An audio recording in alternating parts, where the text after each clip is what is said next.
Hello students, चलिए start करते हैं एक्सरसाइज 3.1 के क्वेश्चन नंबर 1 का second part.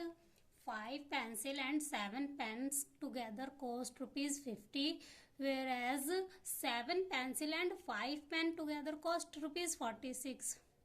Find the cost of 1 pencil and that of 1 pen। यहाँ पे हमें 5 पेंसिल और 7 पेन की जो कॉस्ट है वो कितनी दे रखी है, ₹50। उसी तरह की सेम पेंसिल की 7 पेंसिल एंड 5 पेन की कॉस्ट कितनी दे रखी है, 46। यहाँ पे हमें एक पेन और एक पेंसिल की कॉस्ट फाइंड करनी है। तो चलिए सबसे पहले हम एक पेन और एक पेंसिल की कॉस्ट को लेट कर लेते हैं। लेट कॉस्ट ऑफ 1 पेंसिल, एक पेंसिल की कॉस्ट हमारी क्या हो जाएगी, x, और कॉस्ट ऑफ 1 पेन, एक पेन की कॉस्ट को हम क्या लेट कर लेते हैं, y। अकॉर्डिंग टू क्वेश्चन यहाँ पे हमारा केस 1 क्या बनेगा, case first 5 pencil and 7 pen की जो कॉस्ट है वो ₹50 है। 5 पेंसिल यानी कि 5x प्लस पेन कितने हैं, 7, तो 7y equal to total cost कितनी है इनकी, ₹50। 5 पेंसिल और 7 पेन की कॉस्ट कितनी है, ₹50। ये हो गई हमारी इक्वेशन 1। इसी तरह से यहाँ पे सेकंड इक्वेशन क्या से बन जाएगी, 7 पेंसिल एंड 5 पेन। 7 पेंसिल यानी कि 7x plus 5y equal to 46। तो ये हमारी क्या हो गई, सेकंड इक्वेशन। पहली इक्वेशन के जो 2 पॉइंट हैं वो निकालने के लिए सबसे पहले हम बॉक्स बना लेते हैं।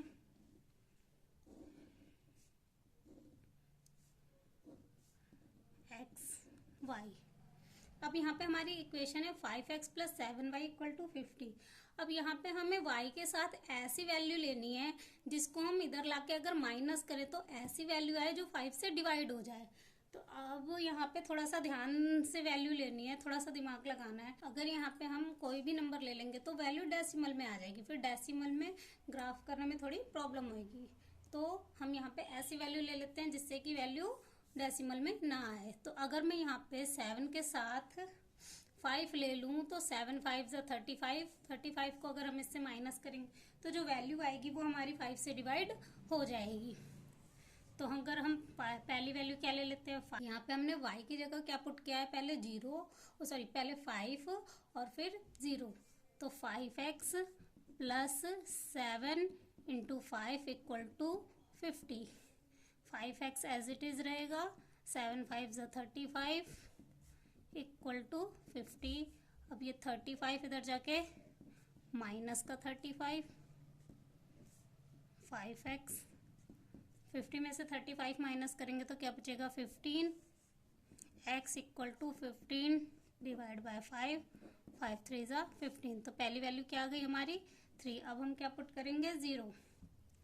तो 5x plus 7 into 0 equal to 50। 5x का 5x, 7 0 जा 0 इक्वल टू 50।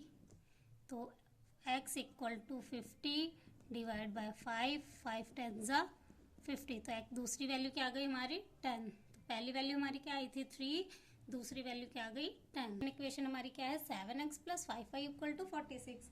अब यहाँ पे हम y की वैल्यू ऐसे पुट करेंगे जिसको हम 7 से डिवाइड करें तो ये पूरा पूरा डिवाइड हो जाए। तो अगर हम यहाँ पे y की वैल्यू -2 पुट करते हैं, चलिए देख लेते हैं।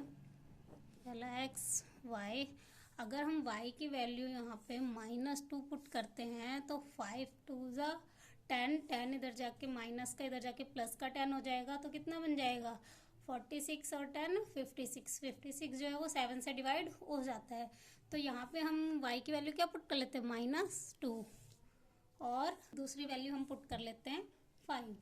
फिर ये क्या बन जाएगा, 5 5 जा 25 और प्लस का 25 इधर जाके माइनस का 25। 46 में से 25 माइनस करेंगे तो हमारे पास कितना बच जाएगा, 21। 7x plus 5 into -2 equal to 46, 5 2 ज़ा 10, 7x प्लस का 10 इधर जाके क्या हो जाएगा माइनस का 10, 46 माइनस 10, x इक्वल टू 46 में से 10 माइनस करेंगे हमारे पास कितना बच जाएगा 20, माइनस का 10 इधर आके प्लस का 10 हो जाएगा, सॉरी, तो ये हो जाएगा 56। तो x 56 डिवाइड बाय 7, 7 8 ज़ा 56, तो पहली वैल्यू क्या आ गई हमारी 8।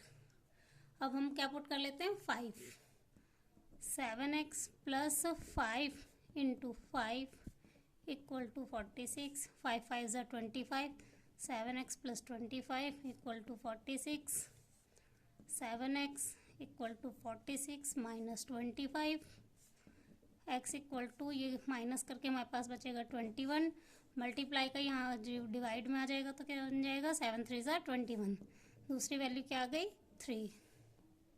चलिए अब इन इक्वेशंस को हम ग्राफिकली शो कर लेते हैं। जो पहली इक्वेशंस के हमारे जो वैल्यूज़ आई थी दो, पहली आई थी 3,5, एक्स की वैल्यू पहले रखते हैं और वाई की वैल्यू बाद में। तो पहले की क्या आई थी वैल्यू 3,5 और 10,0, और दूसरी इक्वेशंस की जो वैल्यू आई थी -2,8 -2 3,5। तो पहली इक्वेशन जो हमारी थी 3,5, तो उसको हम ग्राफिकली शो करेंगे तो 3,5, तो x की वैल्यू 3 और y की वैल्यू 5, तो पहला पॉइंट कहाँ पे बन जाएगा यहाँ पे 3,5। और दूसरी क्या थी 10,0, तो 10 x पे 10 और y पे 0, 0 है तो ये इसी पे ही रहेगा, x एक्सिस पे ही बनेगा, यानी कि 10,0। और दूसरी जो इक्वेशन थी उसका पॉइंट क्या था हमारे 8,-2, तो 8,-2, एक्स पे कहाँ पे आ गए हम 8 और वाई पे कहाँ पे आ गए -2, तो 8,-2। और दूसरी वैल्यू क्या थी सेम ही थी 3,5, तो वो सेम पॉइंट पे ही बनेगी। तो ये कहाँ पे इंटरसेक्ट कर रही हैं 3,5 पे। तो अगर ये 3,5 पे इंटरसेक्ट कर रही हैं तो एक्स की वैल्यू हमारी क्या हो गई, एक्स की वैल्यू हमारी हो जाएगी 3 और वाई की वैल्यू हमारी क्या हो जाएगी 5। तो कॉस्ट ऑफ पेंसिल हमारी क्या हो गई 3 और कॉस्ट ऑफ पेन क्या हो गई 5। Cost of pencil, cost of pencil हमारी क्या हो जाएगी 3 और cost of pen, cost of 1 pen क्या हो जाएगी 5।